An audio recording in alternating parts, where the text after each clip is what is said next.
Merci à tout le monde d'être là. Pour les intervenants de la Tribune du Vivant, donc c'est Andrea qui est là-bas si vous avez des questions et qui aimerait effectivement pointer que tout le monde est là.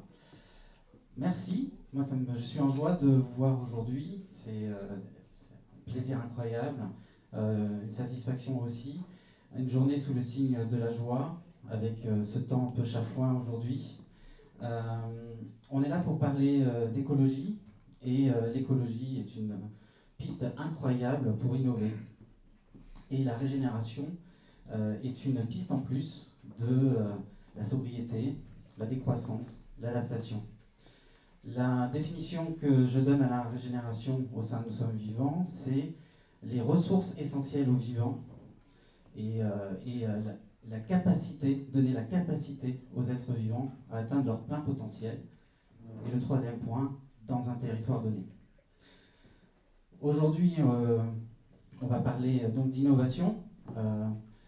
La piste vous est proposée, c'est effectivement de considérer la régénération au niveau d'un produit, d'un service, d'un projet porté par une collectivité territoriale, là où d'autres se positionnent au niveau de l'entreprise dans son ensemble. Et donc on se positionne au niveau des produits avec les lauréats que vous allez découvrir cet après-midi. Nous avons sélectionné 30 projets, produits, services qui tracent une piste super inspirante pour nous tous. La régénération au niveau des produits, c'est de nouveaux indicateurs. Donc les indicateurs, c'est les services socio-écosystémiques que l'on peut rendre au sein d'une coalition autour de l'entreprise dans un territoire donné. Ça peut être bien sûr le climat, ça peut être la biodiversité qui est au cœur de la régénération, ça peut être aussi la qualité de vie ou la santé, ça peut être aussi l'éducation, on en parlera, la culture. Donc en fait, tous ces services auto-écosystémiques, une coalition de parties prenantes peut rendre dans une grande alliance pour le vivant. Et ces parties prenantes se réunissent autour de la chaîne de valeur d'un produit ou d'un service. Et ce qui est intéressant, c'est ce décloisonnement de l'entreprise, cette ouverture de l'entreprise sur ses acteurs en amont et en aval de sa chaîne de valeur.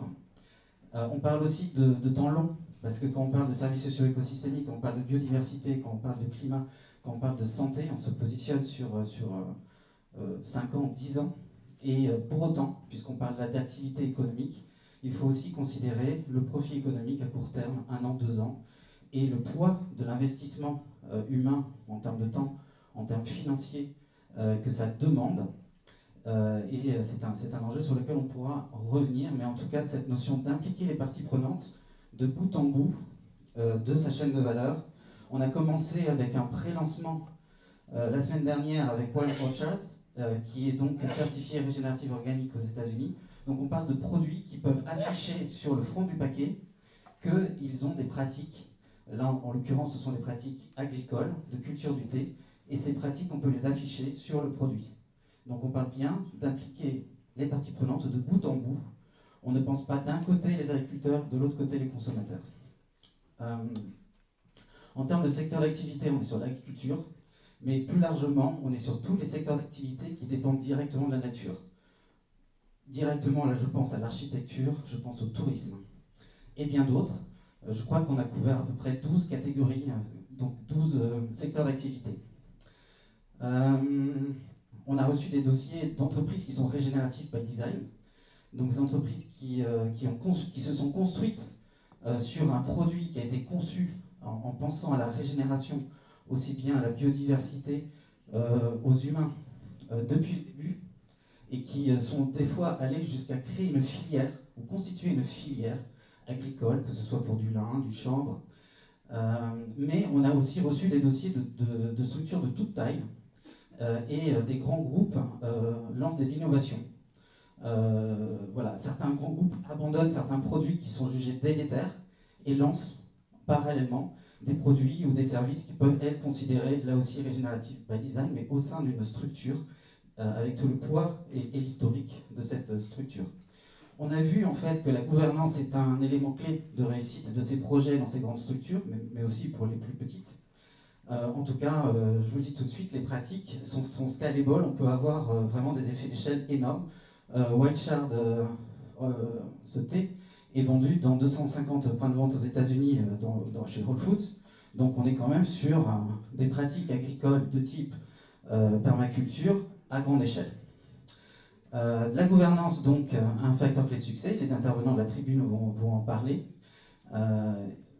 J'ai remarqué qu'il y avait des structures provenant de l'ESS qui sont extrêmement pertinentes et qui se révèlent très puissantes lorsqu'il y a à la fois la préoccupation pour l'humain et la préoccupation pour la biodiversité. Mais ensuite, il y a énormément de choses qui sont possibles, que ce soit Bicorp, entreprises à mission et autres, je ne peux pas tous les citer, qui permettent de créer ce cadre favorable. La régénération est une force de transformation incroyable avec un futur qui apparaît à nouveau comme étant source d'espoir, désirable, prometteur, dans lequel on a envie de s'impliquer, on a envie de contribuer. C'est un nouvel imaginaire, enfin, c'est un imaginaire qui existe depuis longtemps mais qu'on redécouvre et qui est fantastique pour réexplorer les liens que peuvent avoir les humains dans la nature. Chez Nous Sommes Vivants, on ne fait pas la séparation humain-nature, on dit que les humains font partie de la nature, et c'est un terrain de jeu extraordinaire pour retrouver cette connexion, appartenir complètement à la nature et faire avec la nature, et de voir qu'effectivement humains et non-humains peuvent collaborer, se réunir pour œuvrer au bien vivre tous ensemble, sans exclusion. Donc on pense aussi effectivement aux personnes défavorisées au niveau économique, on pense aussi aux enfants, aux futures générations, on pense aussi à ceux qui n'ont pas de voix et qui ont besoin d'être représentés, comme un fleuve ou certains éléments. Ensemble, nous sommes une force immense, donc je suis ravi qu'aujourd'hui nous ayons réussi à réunir l'écosystème des pionniers de la régénération, et je nous souhaite le meilleur dans la joie, et ensemble, je crois qu'on pourra faire de grandes choses. Merci.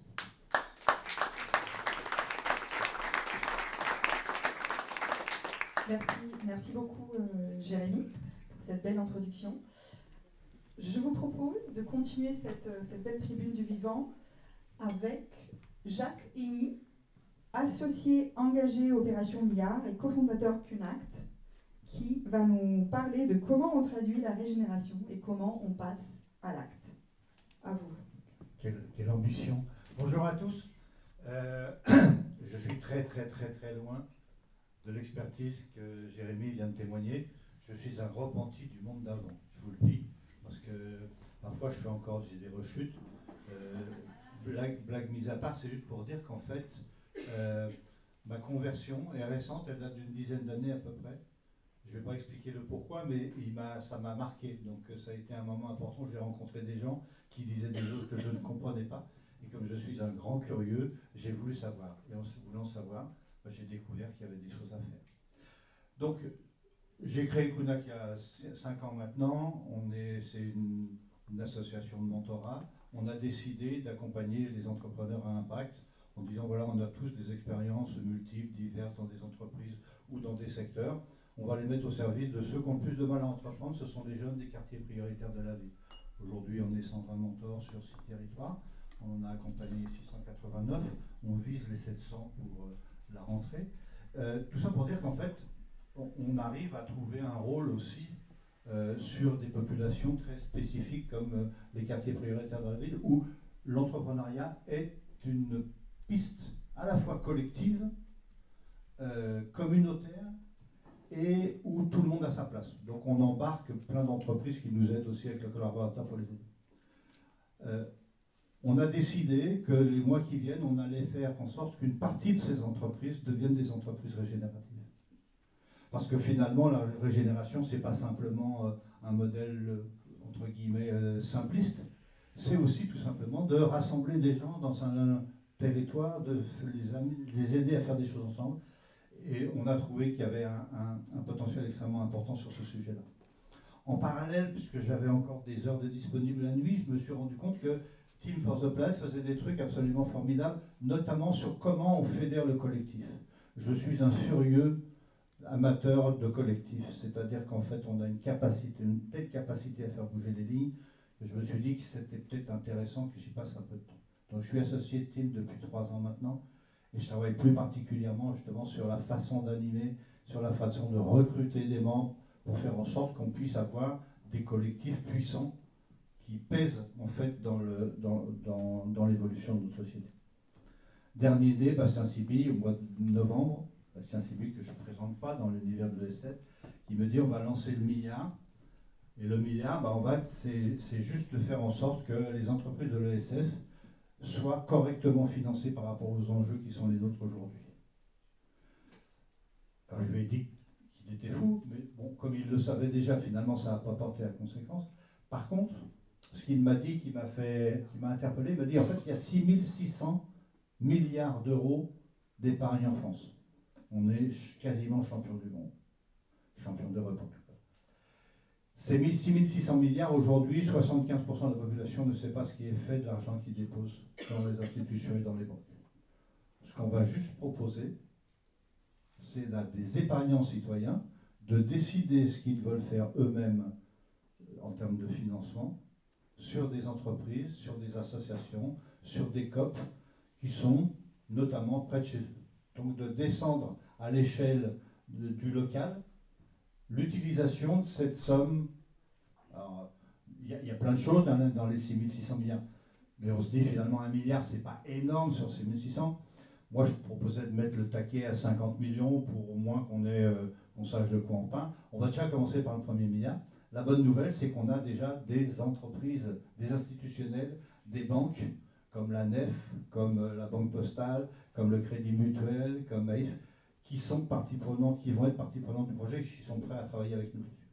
Ce qui veut dire qu'on va enfin pouvoir flécher du financement pour des assos, pour des COP et des entreprises, notamment régénératives de demain. Voilà. Donc si vous voulez y participer, alors j'ai pas de bulletin d'adhésion, ça se fait plus maintenant. Enfin, vous allez sur le site Le Milliard. Aujourd'hui, on est 65 à travailler sur le projet, 65 bénévoles. Je ne vais pas vous mentir, hein. C'est un kiff monstrueux. Donc en fait, si vous avez envie de travailler dessus, on a plein d'ateliers, on a des thématiques, en plus on a un déploiement régional qui est en cours. Voilà, vous allez sur ce site, et puis j'espère voir votre tête dans les prochaines réunions, les Zooms et autres ateliers qu'on va monter. Merci beaucoup, et puis à très vite pour le 2e milliard. Je me déplace que pour 1 milliard. Merci.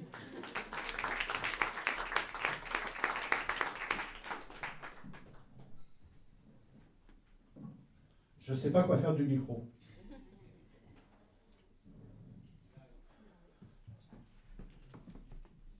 Alors il faudra le reposer sur la table. Je vous invite du coup maintenant à écouter Hélène Binet. On va lui laisser le temps d'arriver. Directrice de la communication chez Make Sense, qui va nous présenter les principes du vivant appliqués à l'entrepreneuriat.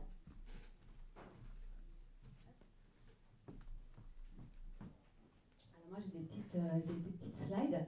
Bonjour à tous et à toutes. Donc la question qui nous a été posée, c'est comment les entreprises peuvent-elles intégrer le vivant au cœur de leurs activités, et avec 5 minutes pour le faire. Alors moi, si j'avais 10 secondes, je citerais 2 personnes. Donc d'abord l'écologiste américain David Brower qui dit « Il n'y a pas d'économie sur une planète morte ». Ou alors Timothée Parikh, économiste un peu star du moment, qui dit « Il ne peut exister d'économie prospère dans un désert écologique ». En fait, aujourd'hui, les entreprises, elles n'ont pas le choix. Elles font partie du vivant et elles doivent l'intégrer. Chez Make Sense, on a sorti ce petit ouvrage, et en fait, on accompagne nos entrepreneurs sociaux autour de 5 grands principes du vivant. Je vais vous présenter.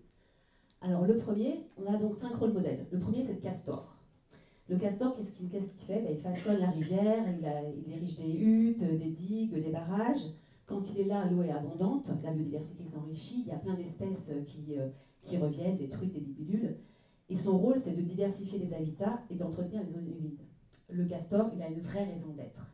Une vraie raison d'être pour la société et pour les autres. Et bien, pour les entreprises, c'est la même chose.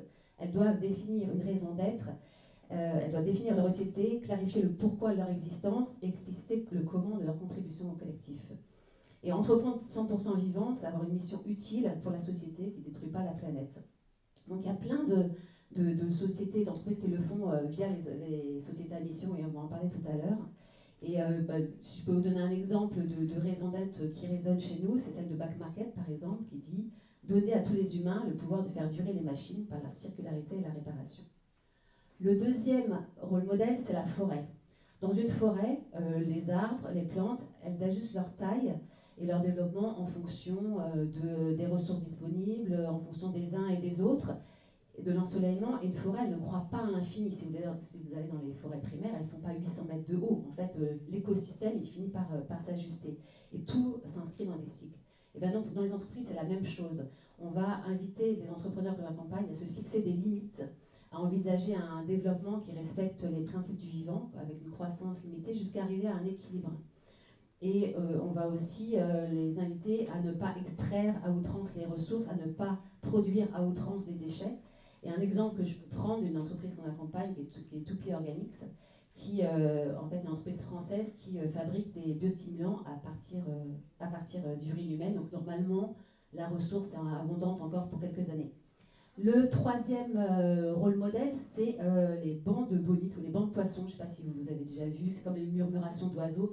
C'est des processions assez élégantes. Et ben dans ces bancs-là, il n'y a pas de chef. Et en fait, les individus, les sardines, ils s'ajustent avec leurs voisins en communiquant de manière visuelle ou tactile. Et ensemble, ils arrivent à arriver vers un objectif. Ben, chez Make Sense, on va inciter les organisations à partager le pouvoir et la valeur. Partager le pouvoir comment?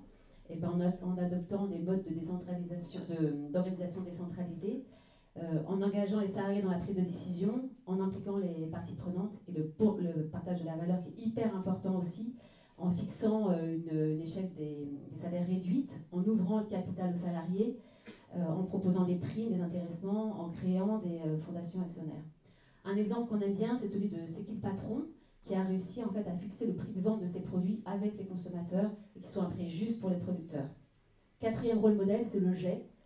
Le jet des chênes, il est assez beau.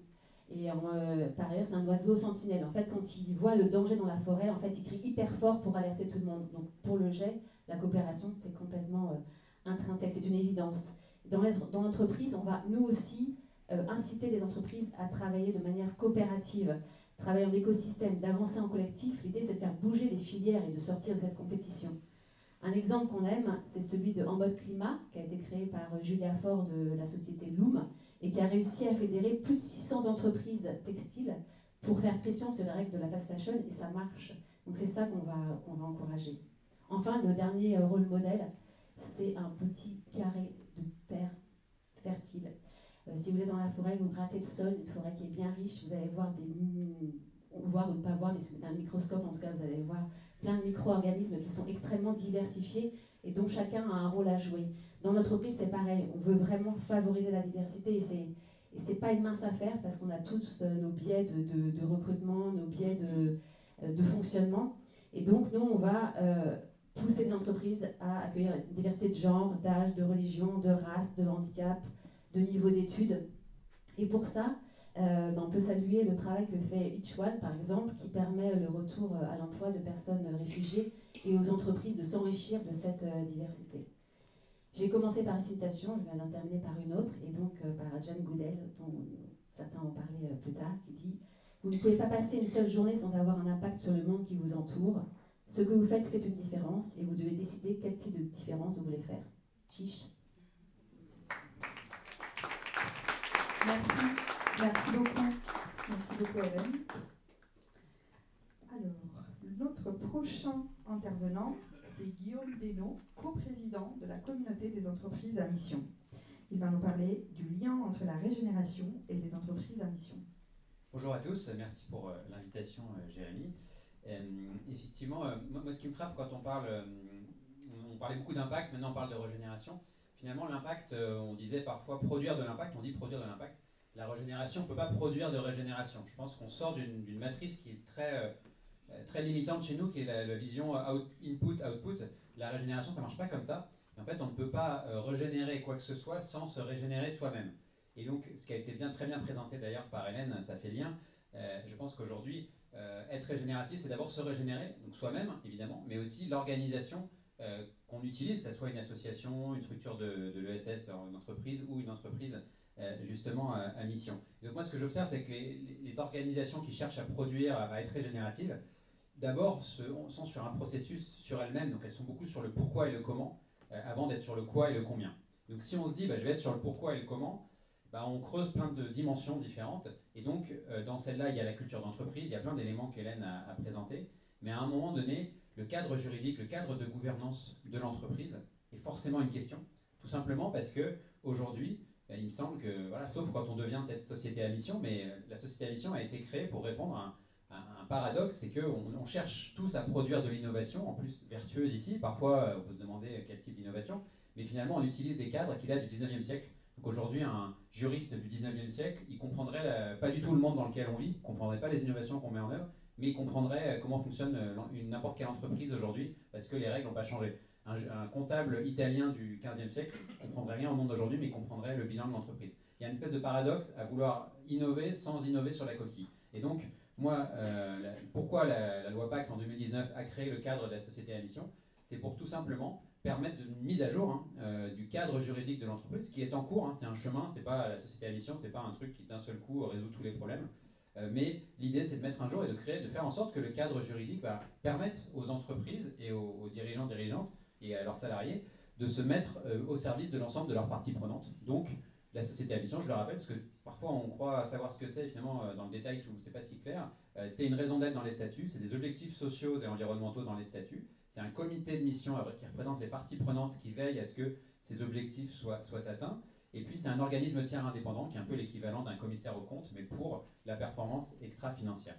Et donc aujourd'hui, vous avez plus d'1 million de Français déjà qui travaillent au sein d'une société à mission. Alors, c'est pas parce que les entreprises sont sociétés à mission qu'elles sont meilleures que les autres, c'est pas un label de vertu, c'est vraiment un cadre pour se transformer. Et en 2 mots, je vais essayer d'expliquer comment dans mon cas, parce que je suis coprésident de la communauté d'entreprises à mission, mais je suis aussi entrepreneur, et donc je développe une entreprise qui s'appelle À l'Envie.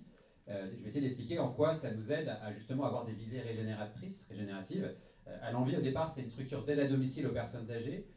On est arrivé, je fais très vite parce que j'ai 5 minutes, on est arrivé dans un secteur, on s'est rendu compte que le néo-taylorisme avait déshumanisé les métiers du care. Et nous, on a cherché, avec une organisation du travail plus responsabilisante en équipe autonome, à régénérer finalement de l'humain, c'est-à-dire régénérer l'empathie, régénérer la capacité forte qu'ont les professionnels à créer du lien quand on les met dans les bonnes conditions. Et c'est cette capacité, cette empathie souvent à l'inverse, qu'on détruit quand on crée des cadres de travail qui déshumanisent. Et on a fait ça aussi, ça nous a amené cette logique à créer un collectif aussi, collectif L'Humain d'abord. Et aujourd'hui, vous avez près de 50 000 salariés dans l'aide à domicile et dans les EHPAD qui travaillent dans ces systèmes d'équipe autonome avec des résultats probants, puisqu'on observe par exemple des taux d'absentéisme de 5 à 6% quand on redonne de l'autonomie via ce système d'équipe autonome aux collaborateurs versus des systèmes beaucoup plus tayloristes.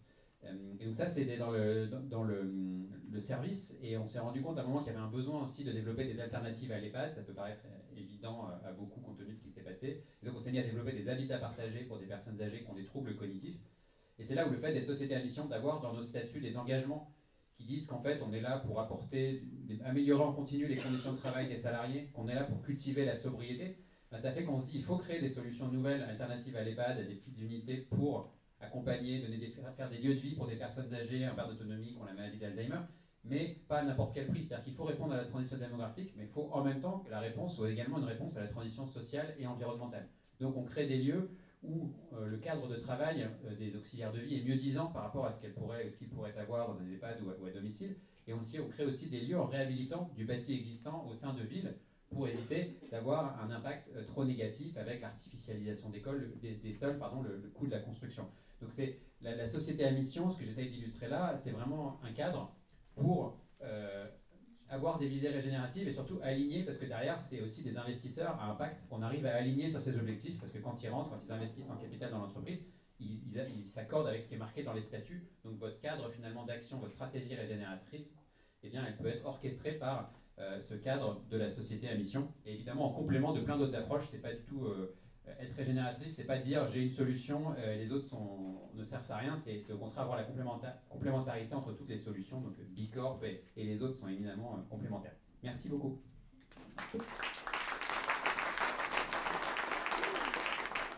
Merci Guillaume. Alors notre 5e intervenant aujourd'hui est Thomas Brezard, coprésident de Pilate France et directeur perma-entreprise chez Nancis, qui va nous parler du lien entre perma-entreprise et régénération. Tout cela en 5 minutes top chrono. Top chrono. Je vais commencer par une petite question. Bonjour à toutes et tous. Qui ici considère pouvoir précisément définir ce qu'est la régénération? Ah, c'est intéressant. Bon, déjà, ça explique pourquoi vous êtes là, sans doute. Ça dit aussi quelque chose d'intéressant. Je ne sais pas si vous l'avez vu poindre ces derniers temps, mais puisque nous sommes à la tribune du vivant, moi j'aimerais vous dire que je trouve le mot régénération extrêmement vivant en ce moment. Tellement vivant qu'on voit d'ailleurs poindre ici et là des premiers cas de ce qu'on pourrait appeler du regen washing. Eh oui, mais ça c'est peut-être une bonne nouvelle.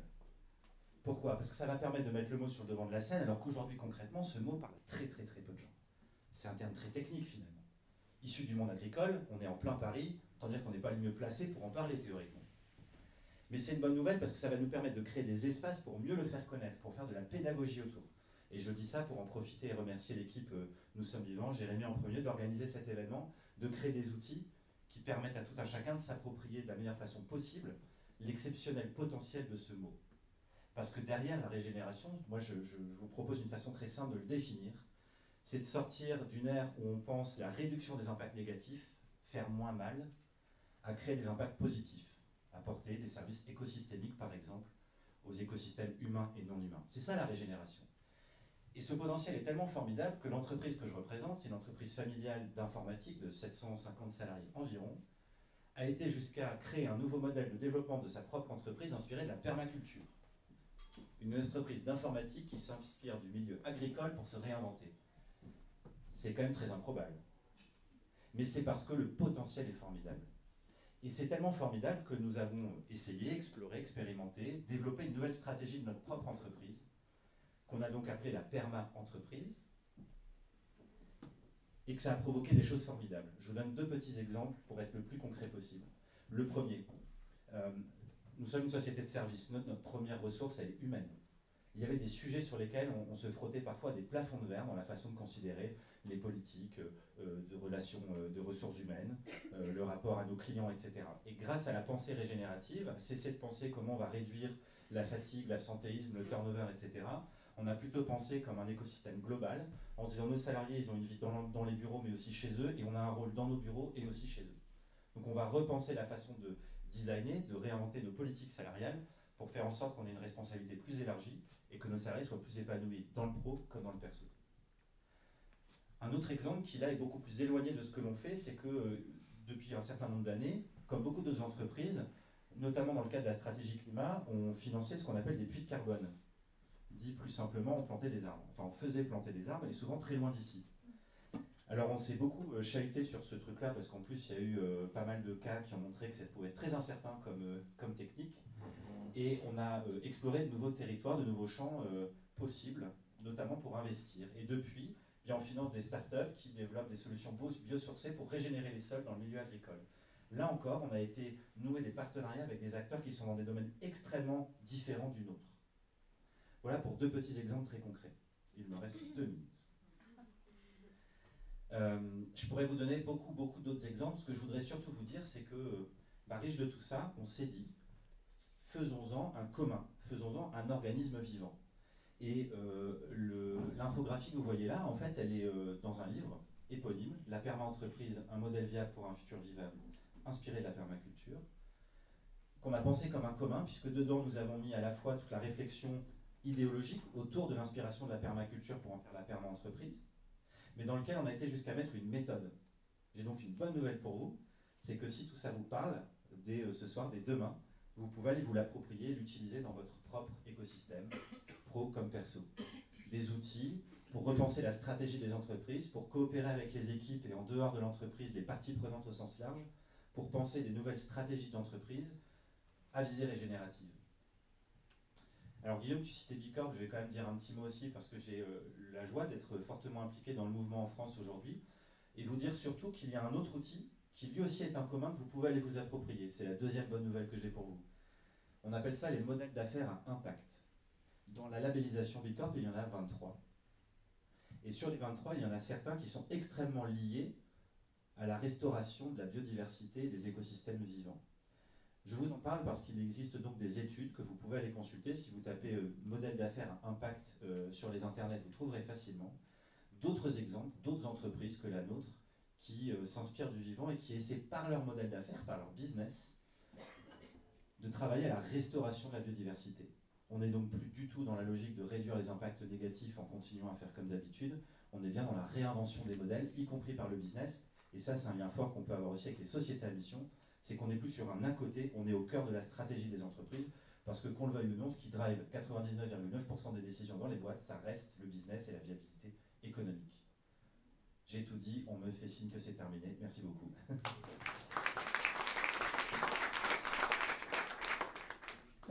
Merci beaucoup. On respire. Alors, la prochaine intervenante, c'est Fanny Basto. Donc, on l'invite sur scène. Voilà, vous pouvez vous installer si c'est plus confortable pour vous. Donc, Fanny Basto, elle s'occupe de la mission adaptation et régénération chez Mazars. Et donc, du coup, elle va nous présenter comment on s'adapte et on régénère au sein d'un grand cabinet. Bonjour à tous. Alors, j'ai essayé de répondre de manière assez scolaire à la question qui nous a été posée. Comment les entreprises peuvent-elles intégrer le vivant à leurs activités ? Alors pour ma part, je viens à cette journée en tant que fondatrice du marketing post-croissance et consultante au sein de la mission Mazars. Donc je ne pilote pas une entreprise en intégrant le vivant, mais je conseille et j'accompagne des chefs d'entreprise pour qu'ils intègrent le vivant à leurs activités. C'est fort différent. Ce qui fait que ma mission, c'est que le maximum d'entreprises basculent le plus rapidement possible dans la régénération. Et voici ce que j'observe, c'est qu'intégrer le vivant dans les activités d'une entreprise qui est déjà existante et qui n'est pas régénérative by design, ça n'est pas une chose aisée. C'est même un réel repoussoir pour certains, je ne vous apprends rien. En fait, pour parler vrai, intégrer le vivant dans l'entreprise, c'est complexe, c'est lent, c'est flippant, c'est coûteux. En un mot, c'est en tout point inverse à une conduite optimale d'une entreprise classique aujourd'hui. Alors notre premier travail, je pense, pour intégrer le vivant dans l'entreprise, ça me semble être d'intégrer l'idée de vulnérabilité de l'entreprise. En effet, l'entreprise, elle est déjà en soi vivante. Et en ce sens, elle ne doit pas vraiment intégrer le vivant, mais plutôt prendre conscience qu'elle est vivante, aussi mécanisable et domptable qu'on a l'impression que ses activités peuvent l'être. Et une entreprise, c'est finalement extrêmement dépendant au vivant.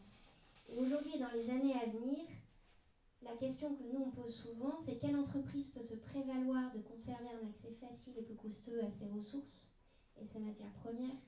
Quelle entreprise peut s'assurer d'avoir assez d'énergie ou d'eau pour produire ? Quelle entreprise peut s'assurer un engagement pérenne de ses collaborateurs et un engagement de ses consommateurs dans les années qui arrivent ? Ce que j'observe, c'est que les entreprises qui n'ont pas intégré cette dimension ne sont pas aptes à traverser les multiples crises qui commencent à les percuter. Et la plupart des entreprises raisonnent finalement à l'envers, et je l'observe tous les jours. Elles érigent des plans à 10 ans, à partir des évolutions potentielles des modes de vie des consommateurs. Tout ça sans intégrer les limites planétaires, qui va être le premier facteur qui va pulvériser en fait les stratégies qu'elles sont en train de mettre en place. Donc pour moi, pour intégrer le vivant, il nous faut d'abord prendre conscience de la vulnérabilité de l'entreprise dans ses activités. Et donc une grande partie du chemin pour moi, c'est cette prise de conscience que l'entreprise est vivante, qu'elle est vulnérable et qu'elle est donc mortelle. En fait, nous vivons une période d'une telle incertitude que nous n'avons même plus conscience de ce lien avec le vivant. Et c'est donc le premier accrochage qui me semble important à faire. Intégrer le vivant, c'est donc prendre conscience qu'il est déjà partie prenante de toutes les activités de l'entreprise, mais qu'il a été mécanisé, contraint, réduit, étouffé à l'extrême. Nous avons l'impression donc de le dominer, d'en être affranchi au choix, alors qu'il n'en est rien, et chaque jour qui passe nous prouve le contraire avec force. Donc pour moi, ce qu'il y a à explorer aujourd'hui, c'est tout le champ des possibles de dialogue finalement, entre le vivant et ce qu'on entend par entreprise. Entre le vivant humain et l'entreprise, mais aussi entre le vivant non humain et l'entreprise. Donc on pourrait se poser ce type de questions. Quelle valeur et quel coût pour l'énergie naturelle ? Quelle production de vivant pour l'entreprise ? Quel rapport au vivant pour notre client à travers notre offre ? Comment l'entreprise peut-elle se préparer à faire avec l'imprévisibilité qui incombe au vivant ? En fait, tant que nous ne reconnaîtrons pas l'entreprise comme dépendante du vivant, comme vivante elle-même, et donc comme consubstantiellement raccrochée au vivant, je pense que nous voudrons intégrer le vivant comme s'il était extérieur à nous et nous ferons fausse route. C'est pour ça que notre première réponse, c'est d'intégrer en fait la prise de conscience de la vulnérabilité chez les entreprises à travers un stress test de leur activité, pour leur montrer à quel point en fait continuer le business as usual va dans le mur. Ainsi, mon métier il a beaucoup changé en 10 ans. Parce que quand j'accompagnais un client dans sa stratégie, on avait des repères, des lois, des modèles qui fonctionnaient, et aujourd'hui ce sont d'autres lois qui s'appliquent, celles du vivant. Et si je devais résumer mon propos, je dirais que les entreprises en premier lieu doivent donc prendre conscience qu'elles sont vulnérables, vivantes, dépendantes, et qu'il s'agit aujourd'hui d'intégrer les principes du vivant dans la manière dont elles sont gouvernées presque malgré elles.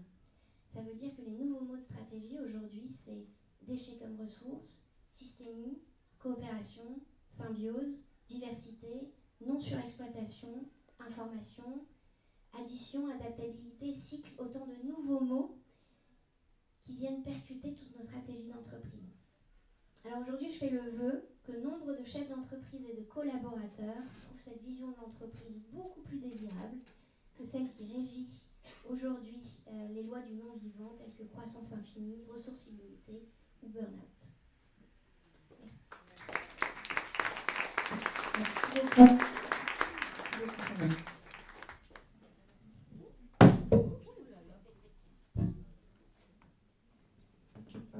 Super. Alors, notre 7e intervenant aujourd'hui, c'est Benjamin Hainaut, administrateur Jane Goodall Institute France et fondateur de Sense Activist, qui nous parlera de comment on peut entreprendre pour le vivant. Alors, je vais improviser. Il y a déjà beaucoup de choses qui ont été dites et je voudrais rebondir un petit peu sur une partie des interventions qui ont été réalisées, et y compris sur les vœux que faisait Fanny. J'ai l'impression qu'on a aussi tous besoin, on ne se le dit pas trop, hein, mais d'une autocritique. Et je travaille sur des sujets d'impact, quel que soit. Si on parle de critique, on me coupe le micro. On a besoin d'une autocritique. Je travaille sur des sujets d'impact depuis quelques années maintenant. J'étais directeur général d'un cabinet de conseil assez reconnu sur le sujet. J'ai été ambassadeur de la démarche Bicorp de 2013. Je suis parti des dinosaures à 2019. J'ai beaucoup œuvré aussi pour aider au développement de ce principe de société. Et pour autant, lorsqu'on regarde clairement l'état du monde aujourd'hui, ça ne va pas forcément mieux, pire. Les scientifiques nous disent que ça va de pire en pire et qu'on accélère. Donc il y a quand même quelque chose qui ne fonctionne pas. C'est-à-dire qu'on arrive avec des méthodes, on arrive avec des idées, on arrive avec des propositions concrètes. Et je pousse pour tous ces modèles-là, et c'est pour ça que je suis là aujourd'hui, mais il y a quelque chose qui ne fonctionne pas. Donc je pense qu'on a besoin aussi d'une bascule culturelle. On a besoin de parler aux vrais gens, ceux qui ne sont pas dans cette salle-là, des collaborateurs qui ne viendront peut-être pas dans cette salle-là, des clients. Je commence à travailler avec des entreprises, je suis consultant, c'est mon métier. Et je commence à travailler avec des entreprises qui me disent, en fait, on a fait plein de choses pour innover dans nos produits, pour mettre plus de naturel, plus de bio, plus de ce que vous voulez, et finalement, on ne trouve pas nos clients parce que les clients ne comprennent pas, n'achètent pas. Donc il y a presque une espèce d'élastique qui se tend entre les entreprises qui cherchent à progresser volontairement ou par contrainte, et puis des clients forcément qui ne suivent pas beaucoup. C'est pour ça qu'aujourd'hui, moi, je suis très sensible à tout ce qui est mobilisation. On pourrait j'ai entendu beaucoup parler du mot design. Moi, je collabore la moitié de la semaine avec une agence de design qui s'appelle Pixelis, et on aime bien parler du design populaire, au sens pour tous. Donc ce qu'on fait, c'est pas finalement un entre-soi où on se fait plaisir entre champions de l'impact ou consultants RSE ou entreprises qui mettent en place des politiques toutes les plus vertueuses les unes que les autres, mais on fait ça pour des gens, on fait ça pour la planète, et donc je pense qu'il ne faut pas l'oublier et le perdre de vue. Donc toujours se remettre en cause, et tous ceux qui se prétendent experts ne sont pas forcément experts, de toute façon on ne sera jamais expert de quoi que ce soit sur ces sujets-là. Je rebondis sur le point de mon ami Thomas, c'est pour ça que j'improvise aussi, parce qu'il m'a un peu coupé l'herbe sous le pied, mais j'ai souvent cette image de tout ce qu'on essaye de faire, et je pense que c'est un bon moyen mnémotechnique, d'une métaphore d'une pièce à deux faces, et je regrette que pendant 25 ans en tant que consultant sur les sujets d'impact, on ait parlé essentiellement que d'une seule face de la pièce, la seule face de la pièce qui était limiter son impact négatif. En anglais, on pourrait appeler ça less bad. Et le sujet, c'est pas juste de limiter son impact négatif, c'est ce que disait Thomas tout à l'heure. La contribution de l'autre face de la pièce, vous avez compris, c'est une contribution plutôt positive et cette partie more good. C'est dans cette face-là que s'inscrivent les impacts business model de Big Corp dont parlait Thomas. C'est dans cette face-là que s'inscrit le principe de la raison d'être des sociétés à mission. Et c'est pour moi dans cette face-là que s'inscrit la conception des principes du régénératif.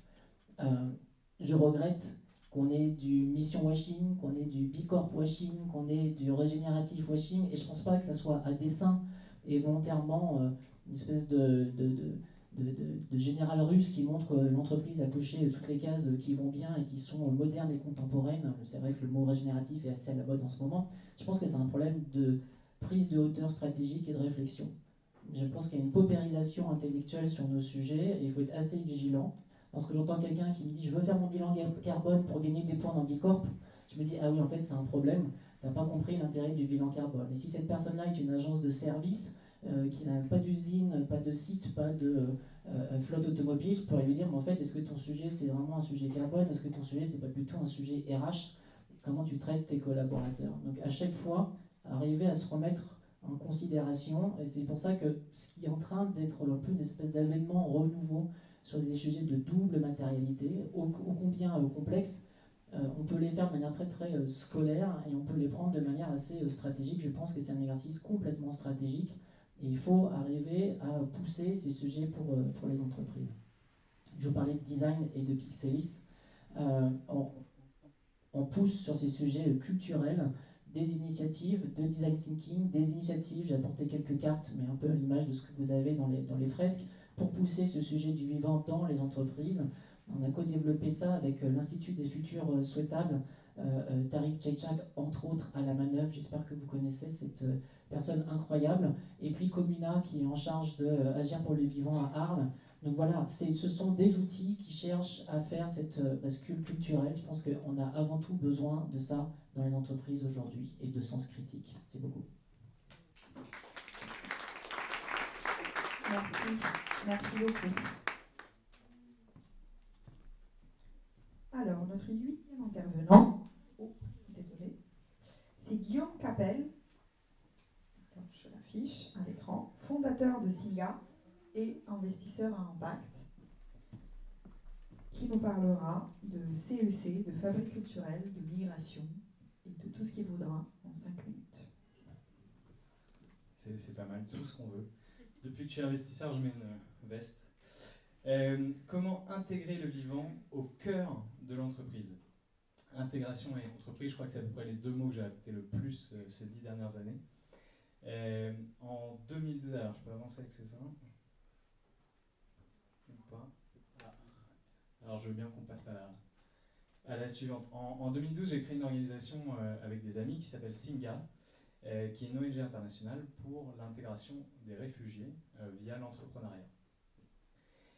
Au départ, c'était ça, et l'idée c'était de permettre à des personnes qui étaient considérées dans nos sociétés comme des personnes qu'il fallait aider, leur donner la possibilité d'être eux-mêmes acteurs, de révéler leur potentiel, d'être contributeurs, créateurs de valeur.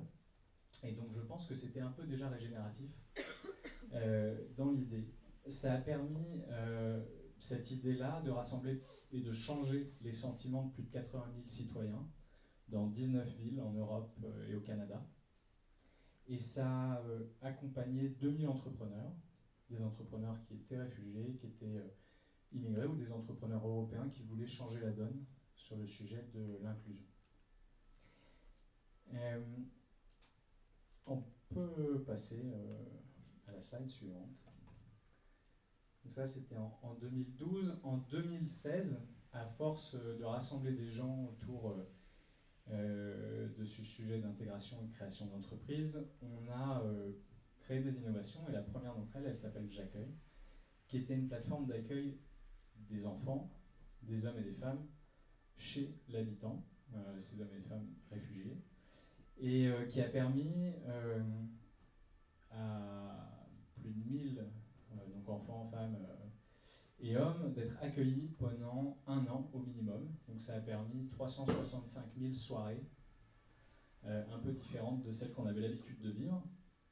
Et ce qui est intéressant, c'est que En faisant ça, on a des impacts sociaux très importants sur l'apprentissage de la langue, l'accès à l'université, la création d'emplois, mais on a aussi une économie de plus de 3 millions d'euros pour les collectivités territoriales.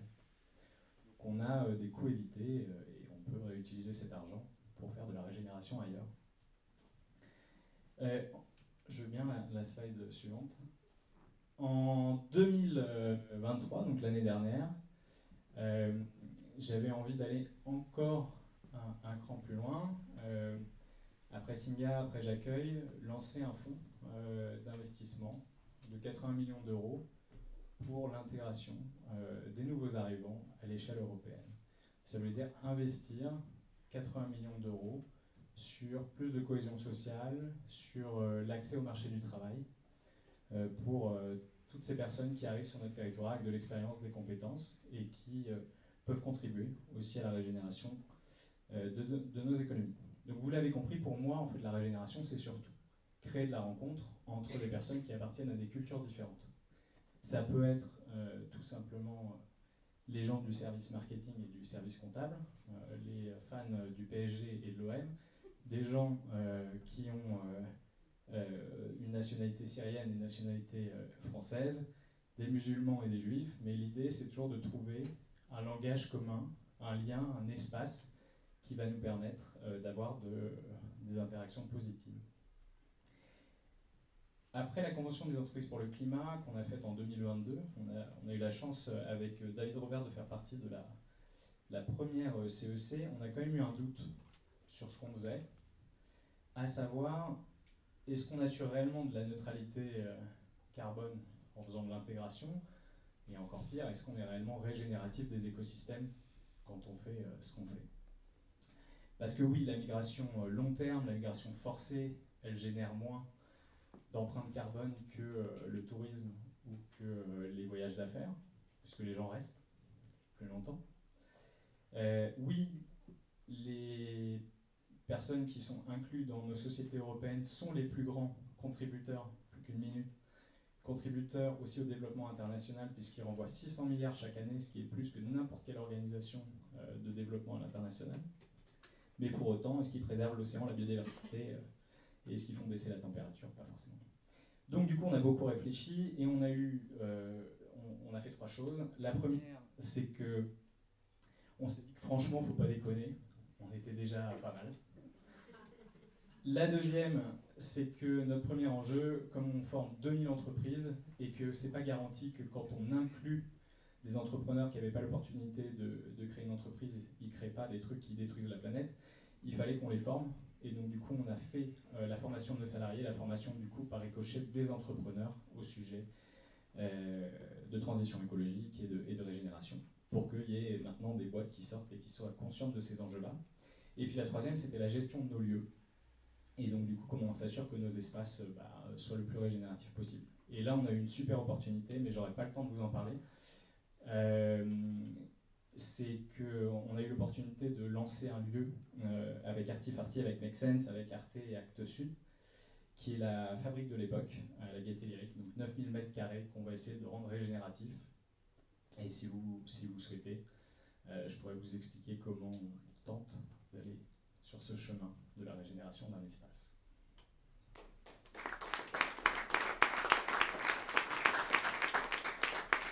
Merci beaucoup. Alors, nous essayons de garder 10-15 minutes justement après pour des questions et pour du networking à la fin de la tribune. Donc, j'invite la prochaine intervenante, qui est Marion Graeffly, directrice générale de Télécoop et membre de l'ICOR.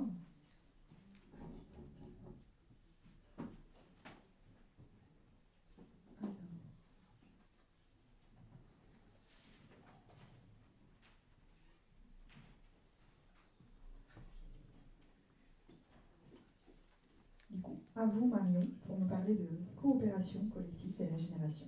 Bonjour à tous, je m'appelle Marion Graeffly, j'ai la chance aujourd'hui de représenter un collectif de 12 coopératives, le collectif des licornes, monté sous une association. Je vais en citer quelques-unes et le dire comme ça, c'est sûr que je vais en oublier une, donc je m'excuse d'avance. Mais parmi celles que vous connaissez probablement, il y a Enercoop, la Nef, Mobicop, Biocop, WinCop, toutes celles où il y a un COP, généralement, on peut peut-être la retrouver chez nous. En fait, l'idée de ce collectif, et c'est hyper important de le dire, et ça fait écho avec tout ce qui a été dit là, c'est que nous, au cœur de notre activité en tant que coopérative, on a décidé de dire non à la concurrence. Le cœur de la façon dont on voit les choses, c'est qu'on veut faire avec les autres. Pas contre les autres, mais avec les autres. Et c'est le principe même du coopérative, parce que dans toutes nos coopératives, et les licornes en particulier, on accueille des parties prenantes qui ont tout un intérêt à travailler ensemble pour créer le meilleur service possible pour tous. On va dire, waouh, l'équation, elle est juste... comment tu dors la nuit. Je vous assure, oui, c'est pas évident, hein, c'est clair. Par contre, ça crée des lieux où justement on peut réfléchir ensemble à ce que c'est que le mieux que ça, à comment est-ce qu'on peut essayer d'atteindre l'intérêt général tous ensemble. Donc par exemple, chez Télécop, qu'est-ce qu'on a concrètement comme partie prenante dans cette réflexion-là? On a les salariés, donc moi, en tant que directrice générale, je vote dans la coopérative sur le principe d'une personne égale une voix, c'est-à-dire que mon vote compte autant que les chargés de clientèle. Hein, ça c'est hyper important, parce que c'est de se dire qu'on a tous la capacité d'amener quelque chose à l'entreprise sur le principe même, et pas de se dire bah, il y a plus des sachants parce qu'ils ont plus d'expérience et d'autres qui vont savoir moins parce que voilà. On parle pas de ce principe-là, on dit que l'entreprise et la coopérative doivent mener tout le monde à une certaine niveau d'information pour être en capacité de donner son avis, de le construire, etc. Donc ça c'est le premier sujet, c'est les parties prenantes et comment est-ce qu'on va essayer de les monter en compétences. Et autour des salariés, eh bien, parce que je dis salariés en premier parce qu'on est les animateurs de tout ça quelque part, il y a les clients, il y a les bénévoles, il y a les partenaires qui vont nous permettre de monter le service, etc. etc. Donc chaque coopérative dans les licornes a d'autres parties prenantes, bien évidemment, parce qu'on ne fait pas les mêmes services. Mais le principe, c'est ça, c'est qu'on va rassembler déjà toutes ces personnes pour co-construire des services qui vont servir l'intérêt général. Et le deuxième point aussi important là-dedans, et c'est pour ça qu'on a créé les licornes, c'est qu'on va coopérer avec d'autres. Donc pas uniquement des gens qui sont dans notre structure, mais on va chercher des personnes qui savent bien faire les choses et qui vont nous aider à faire le meilleur service possible pour servir l'intérêt général. Donc un exemple encore, par exemple, chez Télécop, nous on est un opérateur télécom coopératif et on cherche en fait à développer des offres pour servir l'intérêt général, servir la transition écologique et sociale. Sauf qu'en fait on est un opérateur télécom, c'est-à-dire on sait se connecter à un réseau d'antennes. Sauf que pour faire le reste, il faut aussi pouvoir avoir un service de téléphonie mobile, c'est-à-dire votre téléphone portable concrètement, qui servent aussi ces enjeux-là. Mais il faut aussi un système d'exploitation qui aide dans cette logique-là, etc. Mais là, encore une fois, vous dites bien que c'est impossible que nous développions tout ça, et ce ne serait pas logique, en fait. Donc, qu'est-ce qu'on fait? On monte des collectifs. Donc, on a, par exemple, monté un collectif qui s'appelle Fairtech, et qui va rassembler Fairphone pour le téléphone portable, qui va rassembler aussi Murena pour un système qui, en fait, n'utilise pas Android ni iOS, mais qui est un système libre et open source pour le téléphone portable. Et on va aussi travailler avec Common, qui est une autre coopérative qui fait de la location de matériel électronique, donc pour entrer de plein pied dans ce qu'on appelle l'économie de la fonctionnalité. Voilà, donc ça c'est des modèles, je me suis dit, allez, je vous donne plus d'exemples, j'essaye de montrer ce qu'on fait nous au quotidien pour dire concrètement c'est quoi pour nous cette économie régénérative et comment ça se traduit, donc vous voyez, par des collectifs, par le fait de créer des lieux justement pour apprendre ce que c'est que la meilleure façon de faire, pour essayer en tout cas d'atteindre cet objectif-là, mais j'allais dire plus en testant les choses, plus qu'en les sachant, j'allais dire de manière purement théorique. Voilà. L'autre point aussi, et je terminerai là-dessus, c'est aussi que, oui, on rend des services qui sont absolument essentiels pour les citoyens. Enfin, les licornes, les 12 licornes maintenant, malheureusement, ça c'est un autre sujet qu'on n'aura pas le temps d'évoquer malheureusement, mais il y a 12 licornes et on est présent sur tous les besoins concrets des citoyens. Donc la mobilité, la téléphonie, l'alimentation bien évidemment, l'accès à l'énergie, etc. Et en fait, l'objectif aussi, c'est de dire que nous, quand on construit nos offres, on intègre directement la notion de sobriété. C'est-à-dire que concrètement, les entreprises, pour faire de l'argent aujourd'hui, elles ont besoin de vendre plus. Enfin, c'est facile, hein, enfin, vous connaissez ça. Sauf que nous, on s'est dit, il faut qu'on arrive à se défaire de ce modèle-là, et dire qu'on se donne la liberté de se défaire de ce modèle-là. Et pour se donner la liberté, ça veut dire qu'il faut construire dès l'origine, ou en tout cas essayer de faire évoluer les marchés, pour les entreprises qui existent déjà, vers le modèle de la sobriété, en encourageant les gens à moins consommer. Et donc, quelque part, nous, en essayant justement de pouvoir avoir un modèle économique qui prenne ce point-là en compte directement, et donc qui prenne en compte finalement le fait qu'on ait des limites physiques de notre planète, mais qu'on l'intègre nous directement dans notre business model. Voilà pour ma part. Merci beaucoup. Merci beaucoup Marianne.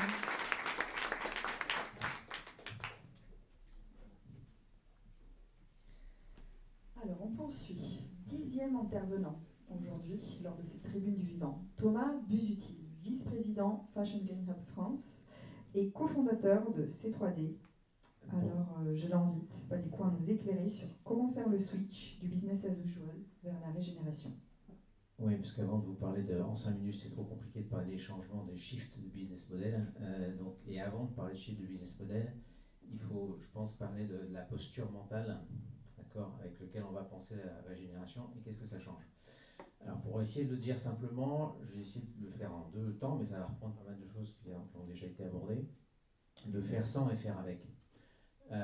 Et pour ça, alors en tant que vice-président de Fashion Green Hub, qui est une association qui rassemble plus de 600 membres aussi issus de l'ensemble de l'écosystème de la mode, du textile, du sport, sur toute la chaîne de valeur opérationnelle, je vais vous illustrer ça par des exemples sur la mode. Donc sur cette façon, ce mindset qu'il faut absolument changer, sur le faire sans, c'est se dire je vais arrêter de vouloir minimiser mes impacts, je vais essayer de les supprimer complètement, à 100%, toutes mes externalités négatives. Belle ambition. Alors comment on s'y prend? C'est là où le vivant peut aussi nous inspirer, parce que c'est aussi la thématique de cet après-midi. Si on regarde la teinture, qui est l'une des 10 industries les plus polluantes de la planète. Pour teindre des textiles, c'est extrêmement polluant. Et c'est pas bon pour la santé. Bon, pour faire ça, la nature, elle, la couleur, elle vient de 2 choses. Soit c'est pigmentaire, on absorbe la lumière, on fait la photosynthèse, notamment la jolie couleur verte de la chlorophylle. Et là, l'idée, c'est de s'inspirer, de régénérer et de découvrir ce que font les plantes tintoriales. Je pense que tout le monde connaît le pastel pour faire l'indigo, mais il y a la garance, il y a la qui les millefeuilles, ainsi de suite. D'accord ? Et donc là, il y a des jeunes entreprises comme Whole, W-H-O-L-E, qui produisent maintenant ces plantes tintoriales et qui en plus vont jusqu'à faire des jardins aussi urbains pour des plantes tintoriales. L'autre façon de faire la couleur dans le vivant, c'est une façon structurelle. C'est la structure, c'est le fameux papillon morpho, que vous connaissez bien, je pense. La couleur bleue de ce papillon, qui est absolument magnifique, il n'y a pas de pigment. C'est lié aux écailles, à l'orientation des écailles qui va diffracter, réfléchir la lumière. Donc là-dessus, pareil, il y a une entreprise japonaise qui s'appelle Teijin Fibers, qui a travaillé sur un tissu qui s'appelle Morphotex. Et qui reproduit, et c'est 61 couches, quand même, pour reproduire cette couleur. Alors, la difficulté, et je vais revenir sur le faire avec, c'est que là, c'est 61 couches de polyester à nylon. Tout faux. Pour l'instant, on dégage. On va arriver. D'accord ? Donc ça, je pense, c'est un point important. Vous voyez comment on peut s'inspirer de cette nature. Et alors, ça, c'est sur le premier cycle. L'autre chose aussi, si on veut, une fois que le tissu a été produit, la façon de le régénérer, c'est aussi ce que fait Manteco ou les ateliers du parc. Et c'est cette veste que vous avez devant vous, là. D'accord ? Ce gris, alors je vais un peu paraphraser Magritte, ce n'est pas du gris. C'est une somme et un savoir-faire sur la façon d'entremêler des fils de couleurs différentes qui vont donner cette couleur grise. Vous allez chez Manteco, ils vous font 50 couleurs comme ça. D'accord ? Donc voilà une autre façon de régénérer des tissus pour faire de la teinture sans colorant. D'accord ? Donc ça, c'était pour le faire sans. Donc vous voyez que ça, c'est intéressant. Maintenant, si je passe sur le faire avec, il me reste 2 minutes, je vais aller très vite. L'idée, c'est pareil, c'est d'arrêter d'aller contre, d'essayer de séquestrer du carbone, mais de se dire pourquoi faire de ce qu'on considère comme un ennemi, un allié et une opportunité. Le CO2, c'est une ressource. Et à partir du moment où on va considérer le CO2 comme une ressource, on change complètement la façon de penser son business. Donc j'illustre très rapidement. C'est Fairbricks, qui fait du polyester à partir de CO2. Je reprends ma teinture, c'est Synovance qui fait de l'indigo avec la biofermentation. C'est Renewcell qui fait de la viscose à partir de coton recyclé. Et c'est enfin Genomatica et Aquafil. Aquafil, ceux qui ont fait les colis du nylon 100% recyclé, là ils vont plus fort, ils font du nylon végétal. d'accord, avec Genomatica, et à une échelle industrielle. Hein. Donc vous voyez bien que là, et bien sûr, ça c'est inspiré de la nature, c'est de la fermentation naturelle, végétale, 100% végétale. Donc derrière, qu'est-ce que ça veut dire? Ben, c'est que c'est 100% bio-assimilable. Voilà. Donc il me reste quelques secondes, c'était juste voilà, pour vous montrer que quand on se met à réfléchir comme ça, ben d'abord on est une source d'innovation radicale. D'accord? Que c'est possible. Tout ce que je vous raconte là, c'est pas de la science-fiction, ça existe à une échelle pré-industrielle ou industrielle. D'accord? Et le dernier point, c'est qu'on change la façon d'évaluer. Hein, c'est la bioassimilation, ça devrait être un indicateur clé dans tout ce qu'on produit. Et enfin, ça permet de sortir de cette vision techno-centrée, techno-solutionniste, vers une vision écosystémique qui est le propre du vivant. Merci beaucoup.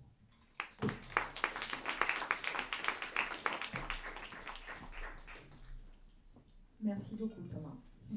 Je sais que c'est jamais évident de tenir en 5 minutes, donc je vous remercie vraiment tous pour faire l'exercice. Et donc, du coup, j'invite notre 11e invitée aujourd'hui, Sylvie Gillet, responsable biodiversité et économie chez Auray, qui va essayer de nous éclairer en donnant des exemples de comment la régénération se distille au sein des grands groupes, des grandes entreprises. Oui, j'ai décidé de vous parler de vieilles choses, de vieilles dames, de gros, parce qu'il y a des gros qui essaient de faire bien.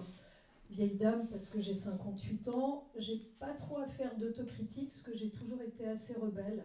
Ça doit être mon côté auvergnat qui m'a rendue rebelle et m'a permis de démissionner régulièrement quand j'étais plus alignée.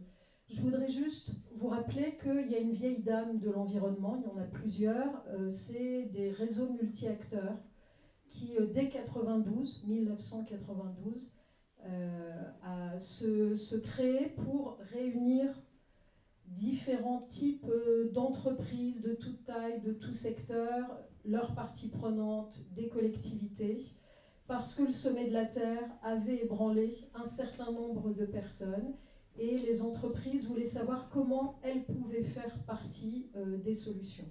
Donc Auray créé en 1992 avec plein d'autres réseaux, pas tous animés forcément des mêmes intentions louables.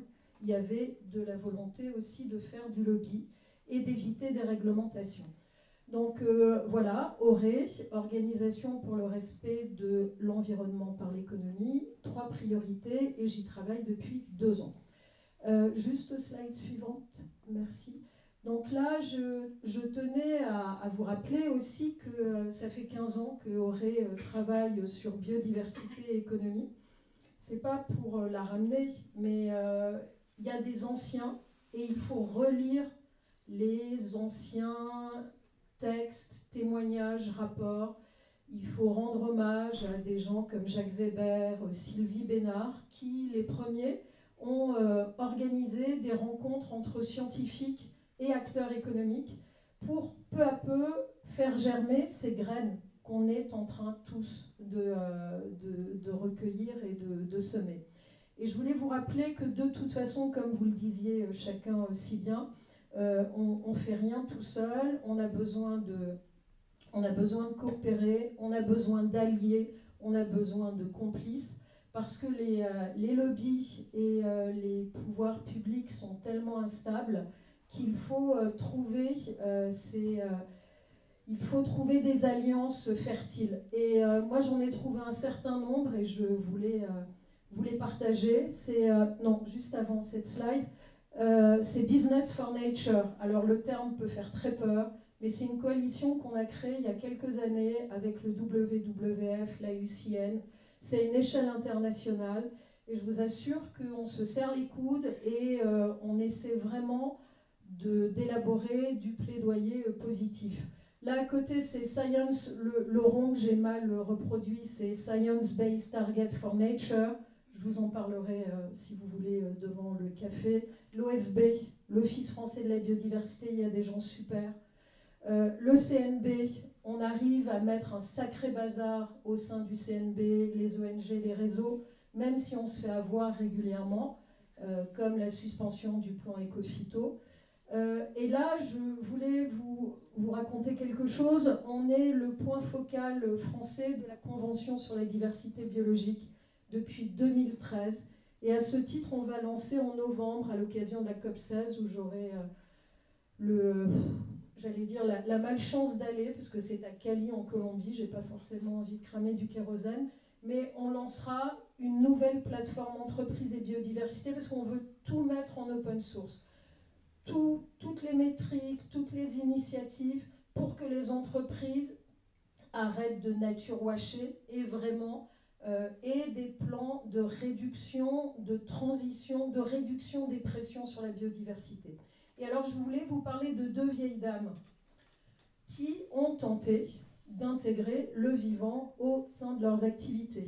Alors, vous voyez, ce n'est pas des licornes, ce n'est pas des petites boîtes, c'est des boîtes plus que centenaires. D'un côté, c'est la SNCF. Qui parmi vous savait que la SNCF a arrêté d'utiliser du glyphosate? Ah ouais, quand même.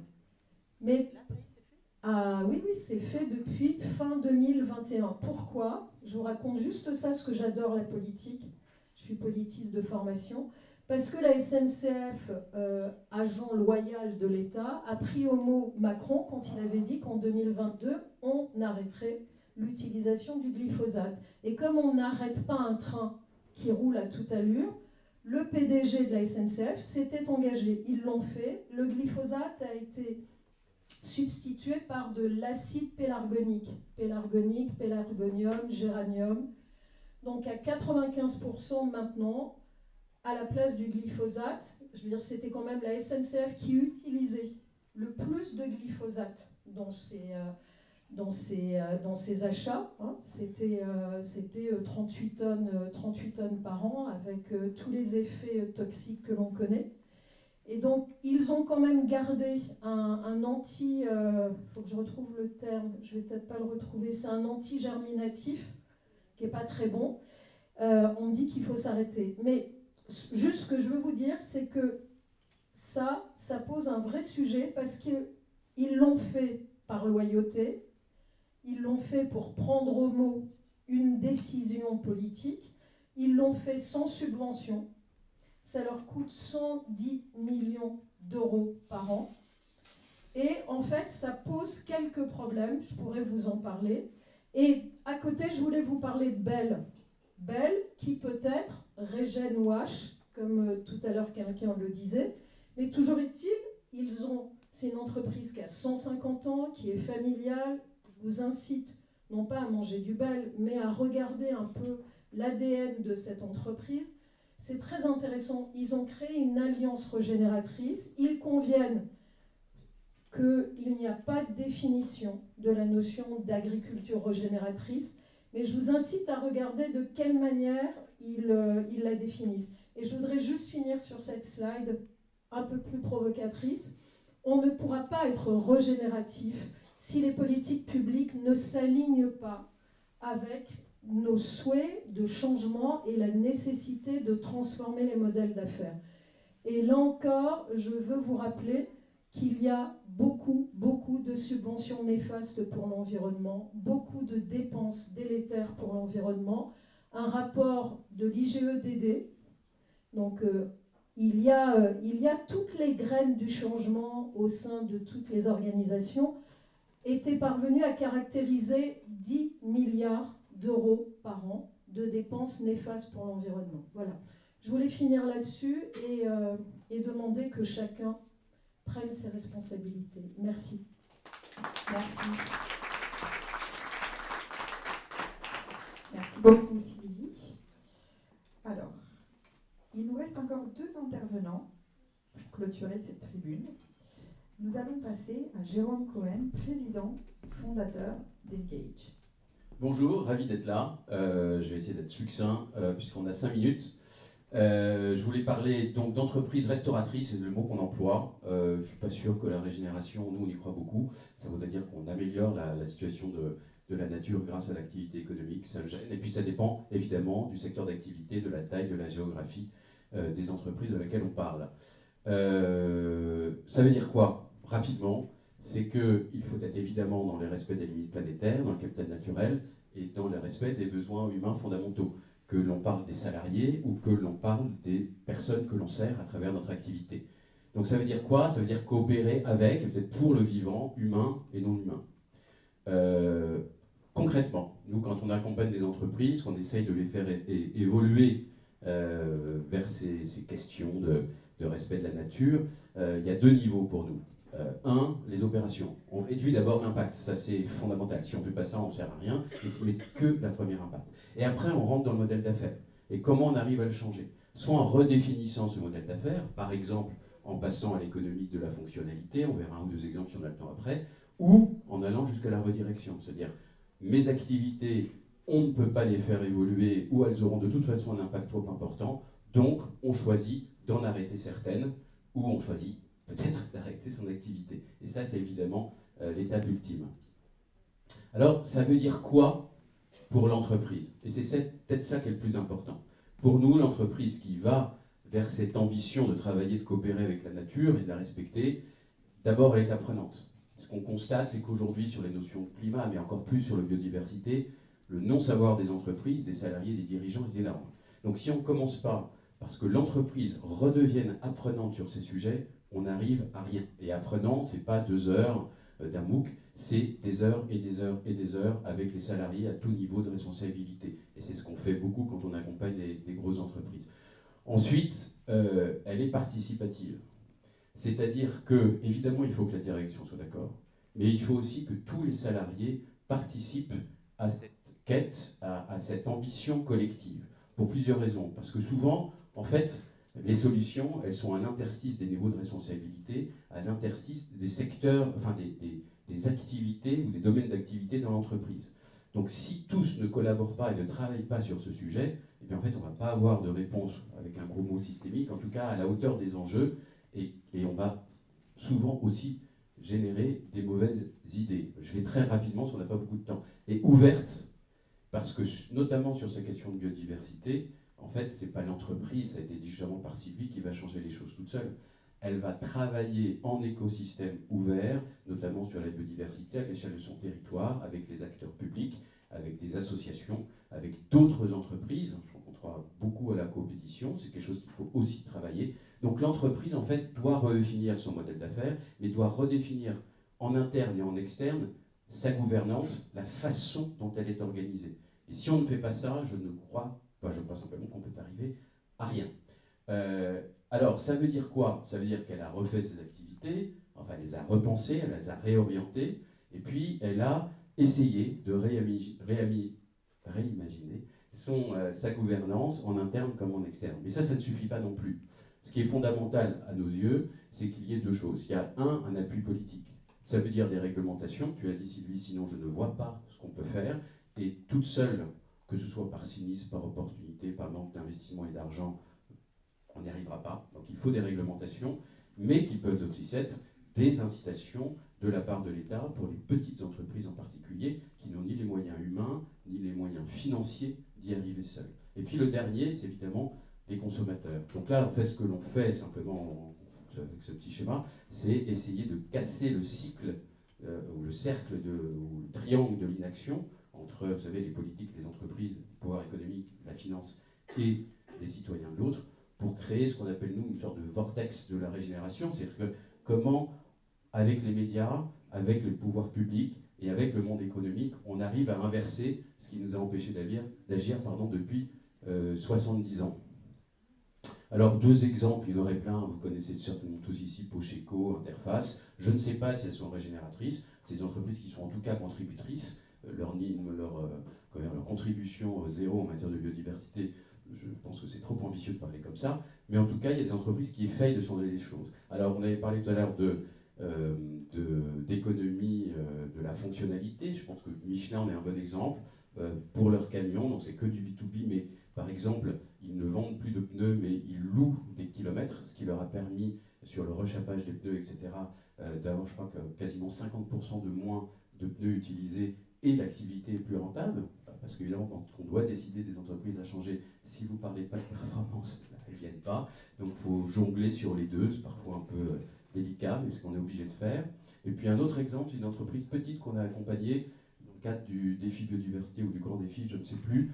Et ce qui est intéressant, c'est qu'elle, qui a toujours été donc une entreprise qui est biodiversité native en quelque sorte, elle a beaucoup travaillé sur son écosystème. Et en particulier, dans sa charte, mais qui est une charte opérationnelle, elle a décidé de travailler sur les pratiques agricoles de tous ses fournisseurs. Donc elle a dit, je ne vais pas choisir des fournisseurs qui sont déjà vertueux en quelque sorte, mais je vais essayer de transformer tous les fournisseurs avec qui je travaille. Donc ça veut dire qu'elle fait rentrer tout son écosystème, où elle fait partie, elle entraîne tout un écosystème à devenir plus vertueux. Voilà, donc vive la restauration, essayons de pousser le plus d'entreprises à aller dans la bonne direction, et puis sur la régénération, alors là on en est excessivement loin, on verra ce qu'on arrive à faire, donc mais donnons-nous des perspectives positives, accompagnons les entreprises, les grandes et les petites, et surtout pensons écosystème, sinon sur les enjeux de biodiversité, à mes yeux, on ne fera rien. J'ai tenu les 5 minutes ou pas? Ça va? Merci. Merci beaucoup.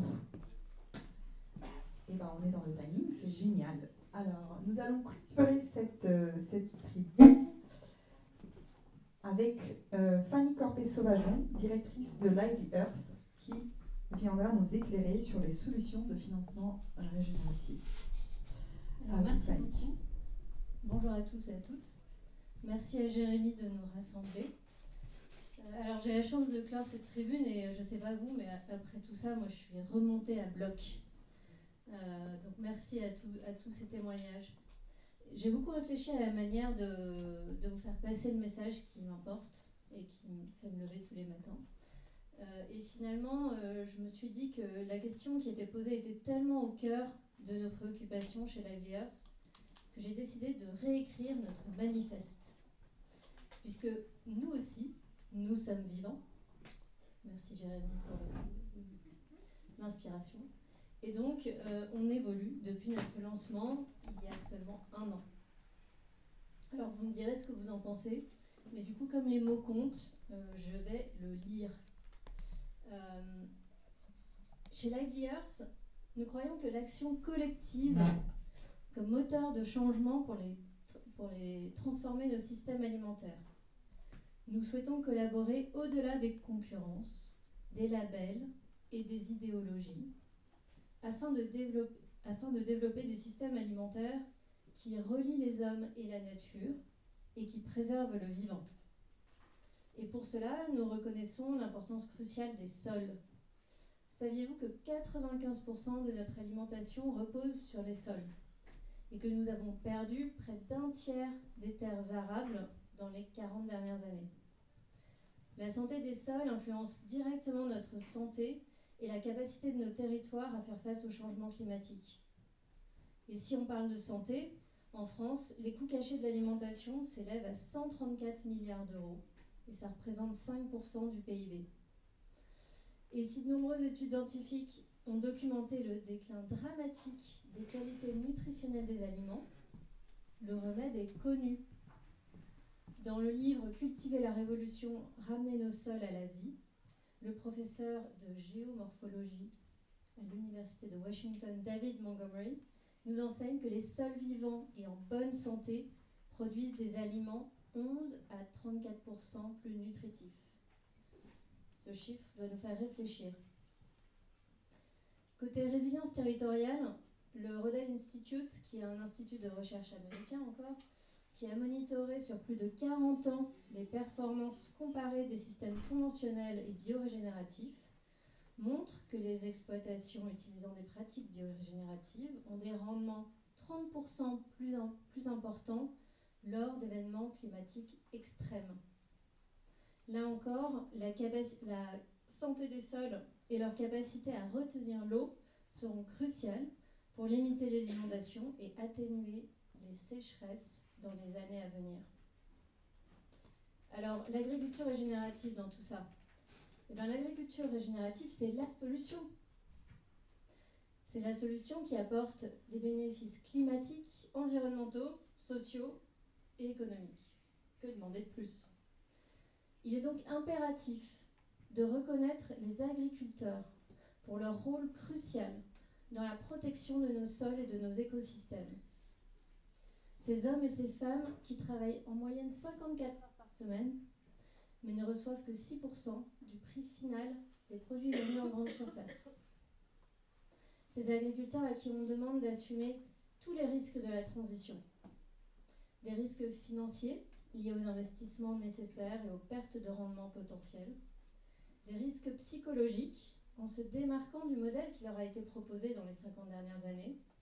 Des risques sociologiques en se marginalisant de leurs voisins conventionnels. Et puis des risques climatiques qui les impactent de plus en plus souvent et génèrent des aléas économiques sévères. Et ces agriculteurs français qui, en 2022, ont fait face à un déficit de financement de 3,7 milliards d'euros pour financer leur transition, soit 4 fois plus qu'en 2017. Nous lançons donc un appel à l'action à toutes les entreprises utilisant des matières premières agricoles.